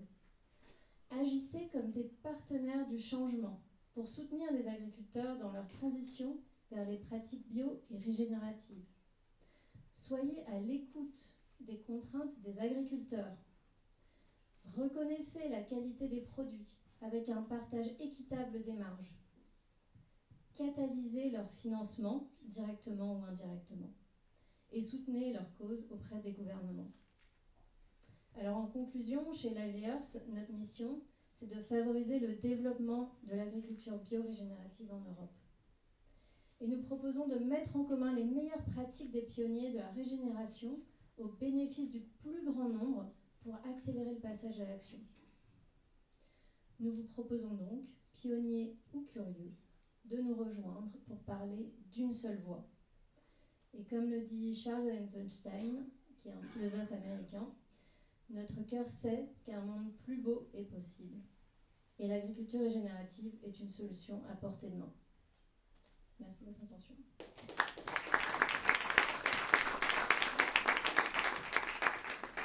Alors, merci beaucoup à tous les intervenants. Alors, je vous propose un petit temps d'échange. Donc, je propose déjà à tous les intervenants de venir devant pour une photo de groupe et puis pour avoir quelques commentaires et questions, s'il y en a, de la part du public. Donc, allez-y, rejoignez-nous ici, si ça vous va. Merci vraiment beaucoup. C'était très, très inspirant, très riche. Je tenais déjà, au nom du collectif et de tout le public, de vous remercier pour ces apports.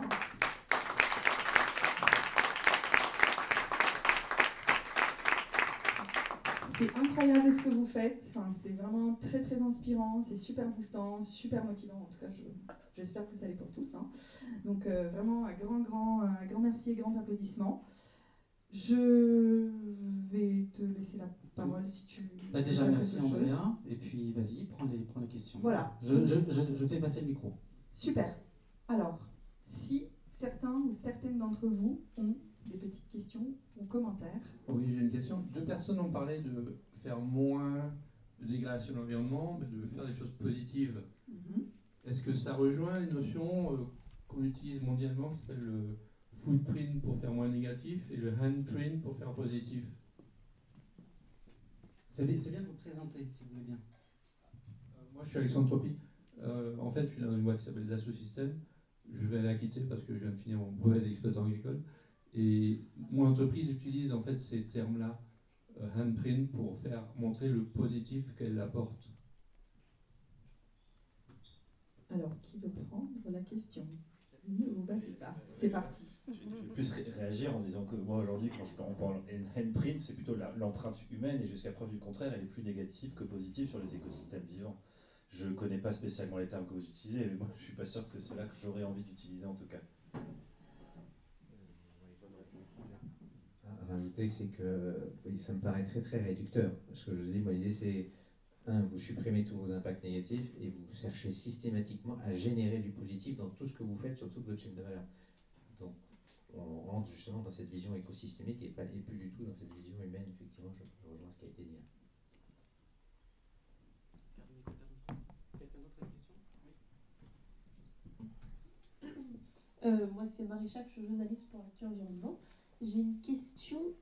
Dans la première intervention, vous avez parlé du thé avec un label, si je ne m'abuse, aux États-Unis. Le label dont j'ai parlé tout à l'heure, oui, c'est ça. Ça s'appelle Regenerative Organic Certified. Ok. Et c'est quelque chose qui existe en France aussi ou qui est en construction? C'est distribué, c'est certifié par EcoCert en France. Mais aussi profonde que mes recherches m'aient amené, il n'y a guère que Veja en France qui est certifié Regenerative Organic Certified, avec une basket avec du coton issu de pratiques bio-régénératives. Après, on a Patagonia, qui n'est pas français mais qui est distribué en France, on a Dr Brunner, et il se trouve que ces marques-là sont souvent justement, et que aux États-Unis, vers 2016-2018, ils ont commencé à décider ensemble d'aller plus loin que le bio, ou la bio.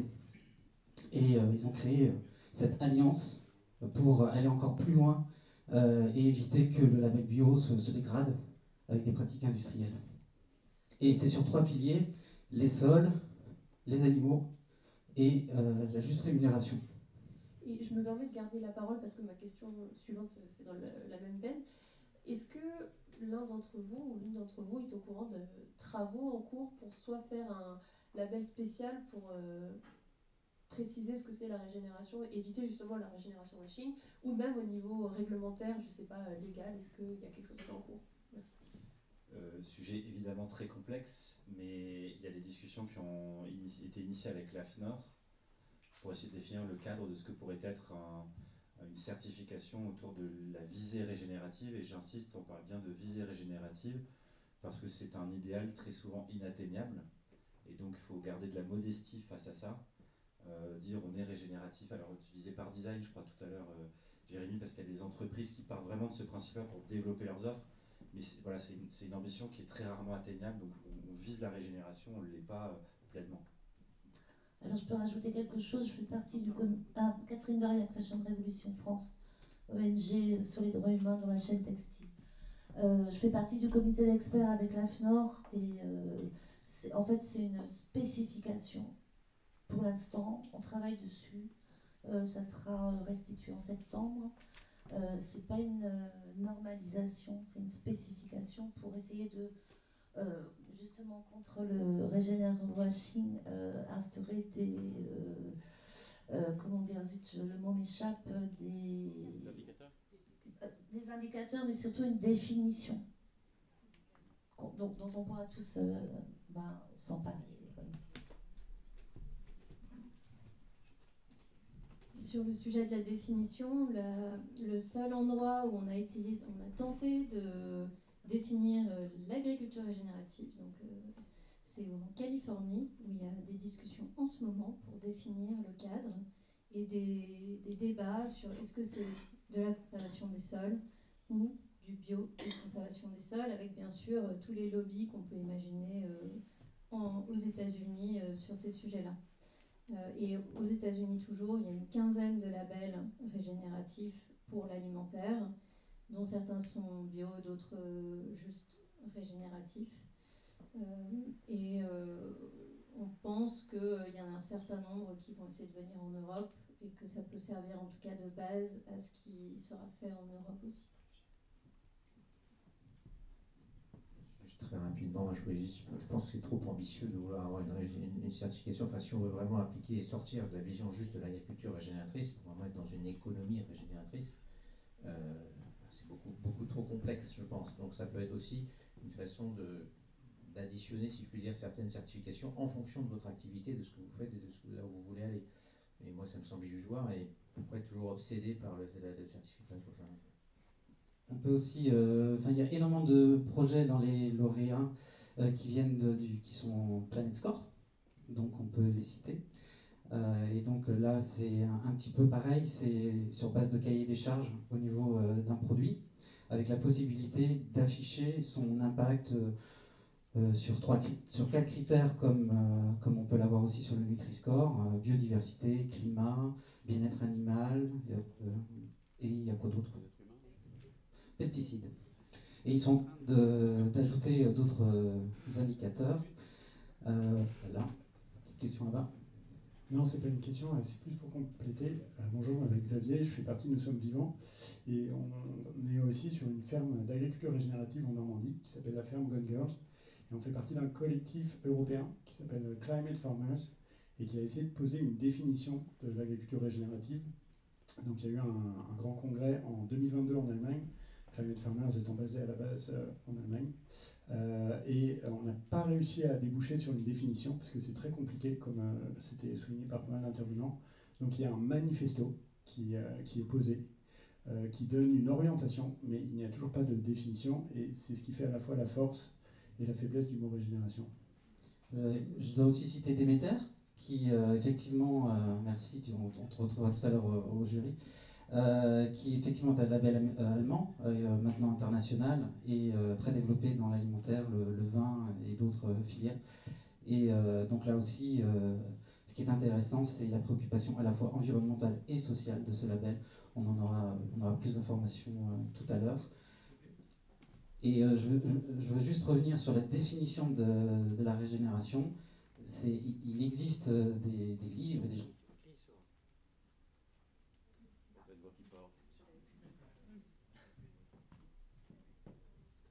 C'est pas trop l'enjeu de la définition, le problème de mon point de vue personnel, c'est plutôt l'enjeu de la mesure et de la certification ou de la labellisation.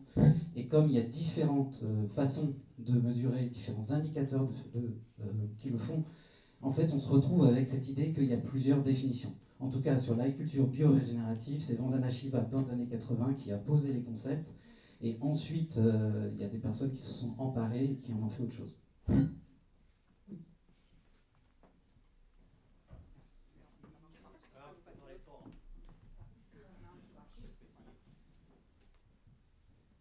Merci beaucoup, je m'appelle Adrien Ruffino, moi j'organise des voyages que je qualifie de solidaires et de régénératifs. Alors, bon, évidemment ça génère beaucoup de débats dès lors qu'on parle de tourisme, mais avec plaisir pour en parler. D'abord, bravo, merci à tous pour toutes les interventions. Et en fait, moi je voudrais alimenter et mettre un peu d'eau au moulin sur deux sujets, notamment le sujet de la définition et sur le sujet de la labellisation. Sur la définition, en fait, moi quand j'ai commencé à réfléchir à ce que je voulais faire dans cette industrie et dans ces voyages régénératifs, j'ai regardé le Larousse. Je ne sais pas si quelqu'un connaît la définition du Larousse, du mot régénérer. Mais tout simplement, c'est ramener à un état antérieur, jugé supérieur, avec 3 synonymes, revitaliser, restaurer, rénover. Et je pense que c'est un bon point de départ pour envisager d'éléments dans ce sujet de la régénération. Ça, c'était le premier élément. Un autre élément, c'est que je suis fan de permaculture. C'est ce qui m'a amené à vivre la manière dont je vis aujourd'hui. Je loue évidemment tous les sujets autour de la permaculture et ce qui a été apporté, notamment Thomas, si je ne m'abuse, au sujet de tout ça. Et la permaculture, c'est 3 valeurs: prendre soin de la terre, prendre soin des gens et établir des limites pour une répartition équitable.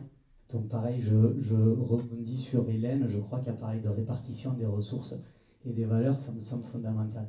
Et enfin, je jette aussi un petit pavé dans la mare, mais sur ce sujet des labels, des certifications, des mesures, des schémas, des méthodes.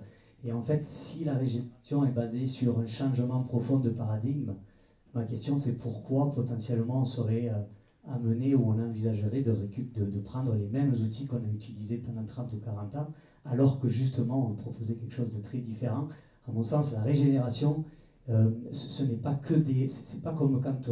voilà, je fais souvent la comparaison, on évalue un pays avec son PIB, et on évalue la qualité d'un voyage avec le tonne de CO2.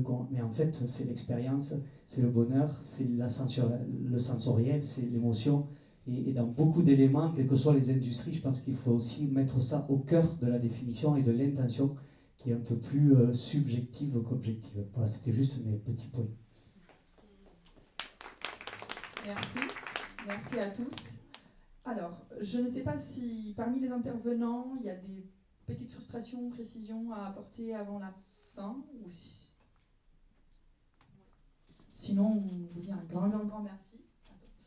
Et du coup, on vous invite à une petite pause networking, pause musicale proposée par Jérémy. Mais Thomas veut apporter une... On va peut-être reposer la question de tout à l'heure. Qui, à la sortie de ces 12 pitchs, c'est ça, se sent prêt à aller défendre le bout de gras sur le Ridgen en sortant d'ici. Et même, vous allez vous lever, parce que vous êtes assis depuis 2 heures, vous devez en avoir un petit peu marre. Si vous êtes prêt à le faire, vous levez avec nous et on va le faire. Et on remercie les équipes de Nous sommes vivants pour avoir organisé ça, Andrea, Jérémy et tout le monde, bravo.